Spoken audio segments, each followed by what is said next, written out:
So today, ULTY sold 4 positions, and believe it or not, they actually made money, not just on the options, but the stock itself. That's right. ULTY made trades and they made money. I can't believe I'm saying this. It's rather exciting. We'll get into all of that. Actually, let me tell you guys what they were, and then we'll get into the numbers so that I don't tease you too much. But they sold American Express, they sold QQQ, they sold Teradyne, and they sold TMF. And on all of those trades, they made money. Today, they also bought back into IREN, the Bitcoin mining. I think it's a Bitcoin mining company. It's somehow associated to cryptocurrency. And they bought a company called JBL as well. And they bought Micron Technology, I think that's the company name there. So we'll talk about that in a little bit, but I was just completely blown away. And before we get into that, let's review the portfolio. So we're going to sort from high to low, and we'll see that Circle Internet was up 11.43%. Bitcoin, or IREN, which I'm calling Bitcoin garbage because it lost them money in the past, that was up 6.91% today. NewScale up, Alcoa up, Robinhood Markets up, and Coinbase up. All of those over 5% up on the day. Very good to see. On average, the portfolio was up 2.6%, or the stocks in the portfolio were up 2.6%.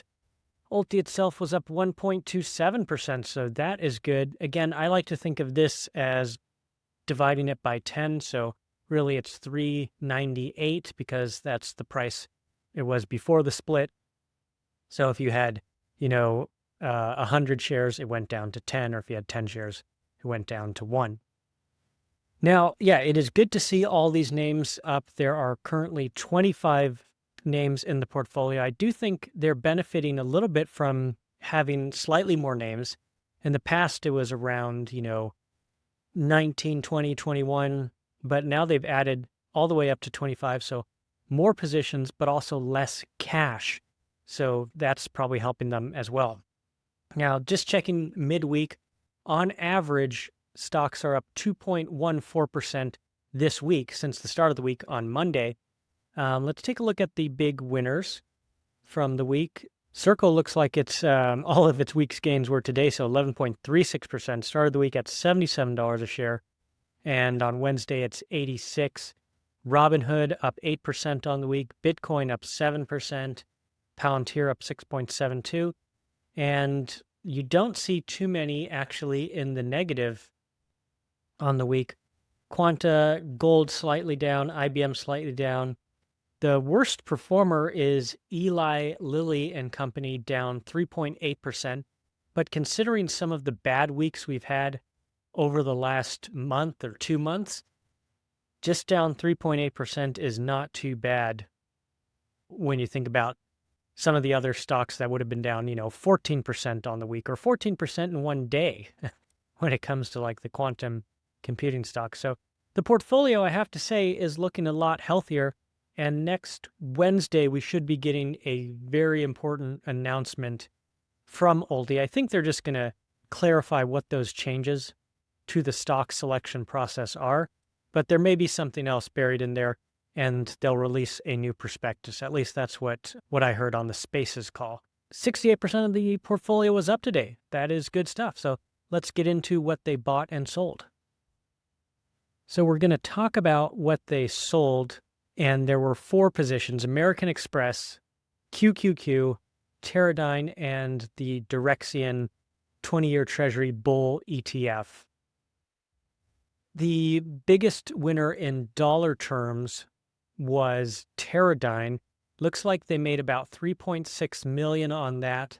They had negative options premium of $1.7 million. So total, they made $1.9 million on the Teradyne trade. QQQ, they made $1.9 million from the stock, and they lost a little bit on the options, $426,000. So they made 1.4, almost $1.5 million there. American Express, this one they made $576,000 on the stock. Also got some options premium, $219,000 for a total profit of $795,000. And then the TMF Treasury, Leveraged Treasury ETF, that they lost money, $225,000 on the ETF, but on options premium, they made $446,000. So for $221,000. So all told, this sums up to $4.4 million.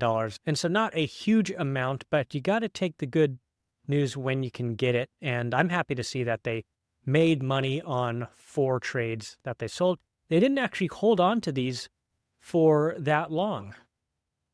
In fact, when I kind of look at the buys and sells here, I can see American Express, they bought it on the 25th of November, sold out today on the 3rd of December. NASDAQ, they bought on the 24th and 26th of November, sold out on the 23rd. Teradyne bought 26th and 28th, sold today. And TMF bought on the 18th and 26th. Or it just bought on the 18th, sorry, and sold a little bit on the 26th and a little bit on the 3rd. So I think what we're seeing from ULTY is they took some losses on the options, but they allowed themselves to capture more upside. And let's see actually what their ROI was on some of these trades. So I'm going to hide a few of these columns so we can shorten this and get more into view. And I'm going to look at the cost basis of all of these positions and try to figure out what their ROI was. So what I did was I grabbed the ROI on that, and we see Teradyne had a 4.67% ROI. TMF had the smallest at about 0.31. But then I looked at how many days they were invested in. Teradyne had the smallest amount of days invested. It was from the 28th to the 3rd, so 7 days invested. And if you annualize that, that's a 981% annual return, meaning if they did that every 7 days and got that return, that would be their return. Now, of course, that's not going to happen, but the QQQ trade was also over 100% annualized, and the AXP trade was over 100% annualized. TMF was 7.9% annualized, so definitely lower, but good to see ULTY's posting numbers like this. I wonder if that went into their kind of thought process when they decided to sell, although I'm sure some of these other positions that they're holding on to also have some pretty good returns because we're seeing green across the board. Now, one thing to note is that when you look at, all this money that they made, that's going to get distributed back. That's not going to sit in cash because the registered investment company rules basically say that when they make a profit, whether it's from buying a stock and selling it and making a profit or getting options premium or dividend, basically any sort of income or gains they get have to be distributed. At least 90% of that has to be distributed, or else there's double taxation because they'll be taxed, and then when they pass on gains to you, you'll be taxed as well. So at least that's my understanding of it. I could be wrong, but my understanding is 90% of all money basically made has to be distributed out. They can't just hold on to that in cash. Anyways, what do you guys think about these trades? Was it time to sell, and are you happy about that? Let me know in the comments. Yeah, I guess I wanted to look at just the overall portfolio and how it's doing. We can see that we're doing quite well. I say we, I don't hold ULTY anymore, but for those of you that do, doing quite well. Looks like they have about 31 million in gains right now, paper gains. Some of that they've actually booked profits. Google is still the big profitable one. GDX still up there. PWR still up there. Lilly and SoFi are still lagging. And yeah, overall, I guess we could do an ROI calculation right now because we've got the cost basis for these guys. And this includes the options premium in case you weren't following, but in column I has the options premium. So we can look at this for sure and see how they're doing. On average is 3%, and a lot of these positions were recently acquired, so 3% over a few weeks, annualize that, and it's probably pretty good. I can get these numbers later, but looking at it, yeah, 13% for Google, 9% for GDX, Then towards the bottom, we've got down 5 and down 7 on Lilly and SoFi, but much better numbers than what we were seeing with rocket companies and quantum computing and Rigetti and all those, and SoundHound, all of those ones. So I'm happy to see that the changes to the stock selection process are actually doing well for ULTY, and they seem to have got the timing right on these buys as well. You know, everyone's anticipating a Fed rate cut in December, so let's see how that impacts the ULTY portfolio and what new positions ULTY will be buying. So thanks for watching, guys. See you in another video. Take care.